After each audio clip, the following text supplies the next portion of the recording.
You know, a lot of people ask me, why did you guys decide to go off grid, and why do you live off grid? How can you do that? And I even get comments sometimes like, oh, I couldn't live off grid. I like running water too much. Well, we have all the same modern conveniences that anyone that lives on grid has. We just don't have the bill that comes along with it. When we bought our property, it would have cost us between $18,000 and $40,000 to run power all the way up to where our house actually sits. Our initial solar system with generator, batteries, charge controller, and inverter was about $8,000. So we bought a property that was cheaper than a similar property would have been had it been grid tied. And then for less than the cost of tying it to the grid, we were able to have power here. Now, did we have to implement some lifestyle design so that, we were doing things like washing clothes in the middle of the day instead of in the evening, running the dishwasher after breakfast instead of after dinner? Yeah, of course. But we got the freedom of being able to do what we want, not having a bill coming in charging us for doing what we want every month. We collect our own rainwater. Our water falls out of the sky for free. Our solar generation just shows up every morning and pretty much works for free for us all day, and then sets, and it can pretty reliably come up every day. So we have not reached peak sun yet. We do use propane here on the homestead, not for generators, but for cooking and for heating hot water. We could obviously use wood for both of those purposes if we needed to, but we don't even have like one of those big propane tanks that someone comes up here and fills for us.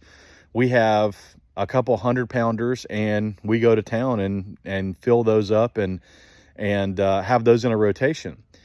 We used to have a propane fridge before we expanded our solar system and went with a really high efficiency electric one.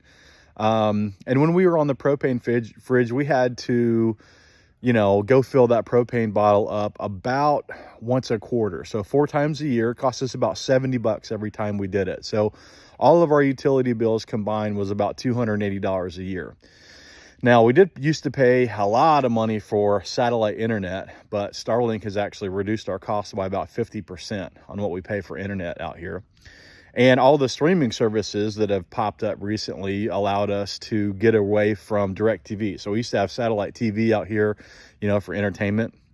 But now, even though we don't consume very much of that stuff, we just use streaming services, Netflix and Amazon Prime Video and stuff like that. So we just moved back to the off-grid homestead from the city where we were on grid.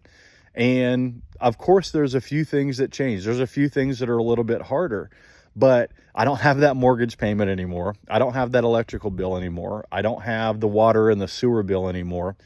And I get to do the things that I want to do. I get to focus on building my own resiliency here on the property and talking to you guys and training people and helping other people build resiliency into their own lives instead of going somewhere and working for quote unquote the man, with a job just to make enough money to pay for the bills that I didn't really need. So that's why we live off grid. And that's why even when we moved away a couple times, because there were career opportunities for me that made a lot of sense to go after, the plan was always to come back.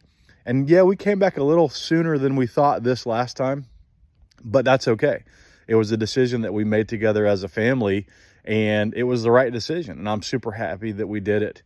If you guys have questions for us, what it's like living off the grid, things that we're doing differently, or lessons that we learned moving from off the grid to on the grid to off the grid to partially off the grid to back on the grid to back off the grid again, hit me up in the comments below and I'll answer all your questions.